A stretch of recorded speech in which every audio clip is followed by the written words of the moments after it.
I made a game that only 3 people played, so I'm here to cry about it. Here's how I made it and why it sucks.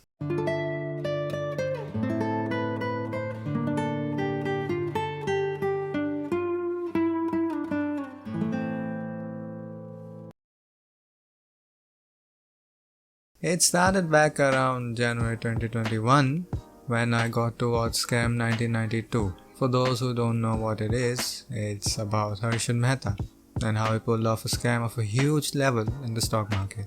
Really impressive if you think about it. Look him up, That was around the same time the GameStop thing with Reddit happened, and both were related to stocks, and that was the first time I ever got around stocks. I didn't really know what it was all about. Yeah, financial education in India sucks. So after seeing those things, you'd think that perhaps that's what inspired me, right? Well, sort of, But the thing that really interested me was this bot on Discord called Stock Exchange. To give you some context, I had just finished high school, during which I had studied Python and learned Discord Pi on the side because of this gentleman's videos, which was all well and good, but I didn't have any idea what I'd like to make. But now I had some sort of idea. You see, the stock market seemed to be a good theme for a casual game. It's a game itself, if you think about it. The main gameplay is a real-time market which changes with many events happening in the world it's based in, and you can say that it has a player-controlled economy. Now, the market is way more accessible to everybody, unlike many years back, and thus the player base has grown a lot. Big firms are like the major streamers or pro gamers. The small investors are the usual player base. And r/Wall Street Bets is like a group that fiddles with the game mechanics and uncovers cool hacks and glitches.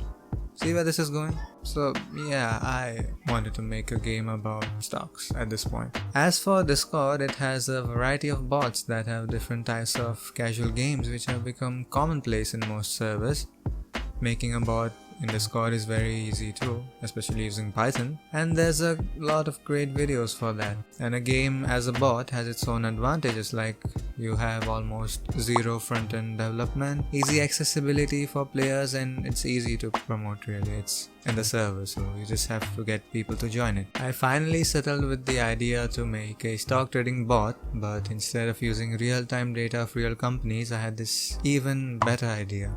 Why not make my own system using made-up companies? Yeah, I know, seemed like a good idea back then, now it's just mediocre. With that in mind, I thought I'd work on the game at weekends when I have time and it'll be playable within a month. Within the first week, I made up a simple blueprint in my mind, keep the front end different from the back-end functions and use JSON and CSV for storage. Then I made the base bot to see if it works. Then I made the backend structure slowly to see what works, which is when it turned out that CSV offers zero flexibility and JSON worked better for me. Then I completed the alpha version of the game, if you could call it that. You could buy stocks, sell stocks, and see the prices of stocks. Too many stocks, I know. The prices would change dynamically based on a formula, which was of 2 functions. One would calculate the ideal share price, and the other factor in the demand and supply of each stock from the volume being traded. It wasn't anything professional, just a straight line changing with the number of stocks that were sold out, except that the dynamic prices would actually work if there were a good number of people buying and selling stocks. Yeah, that's pretty much it. There weren't any dynamic prices, only 3 generically named stocks with nearly fixed prices of 150 something, 0 and 0. I'm lazy. And after I had done all of that, I just straight up forgot about the project for a few months because a lot of stuff came up. Then I came back to it after that with another idea. I remember this scene from Scam where Mehta analyzes some news piece and says which company will most likely be affected. That made me think the most basic way stock prices can be manipulated. Events. You see, the formula so far had only changed the price when I manually changed the prices. I now set out to build a simple mechanic that would change the prices periodically by itself. An events system, if you will.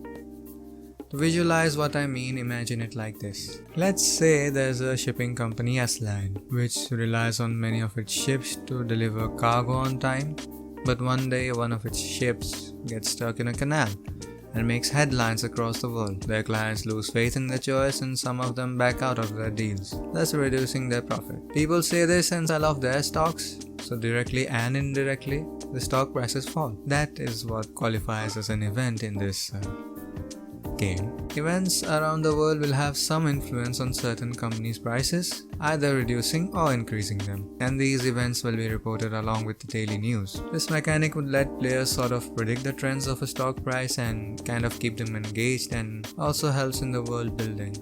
At least I hoped it would. I had the good sense to add events of two types. One unique to the company and second to the entire category of industry that the company belonged to.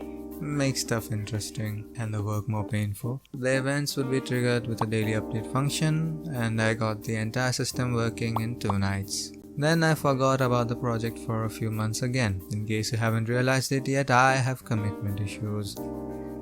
Then I came back for the last time recently because this guy was checking constantly to see if prices changed daily, and he was shocked to find that they weren't. Well, I had hoped this sizable player base would add price shifts, but there were still only 5 people in the server, including me. Yeah. So with a heavy heart, I added a random shift of price that would change with the daily update. And to be honest, it was a good decision. It made me interested in checking the market daily for some time. And so far, the only data I had used was literally just dummy data. So it was time to add in the fictional companies. I delayed doing that until I completed the script for this video for no good reason at all. So that's how I spent around 40 hours over the course of a whole year to make my game. But why does it suck?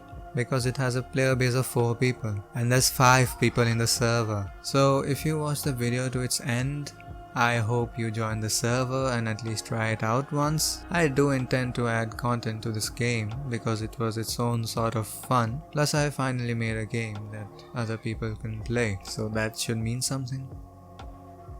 Thanks for watching.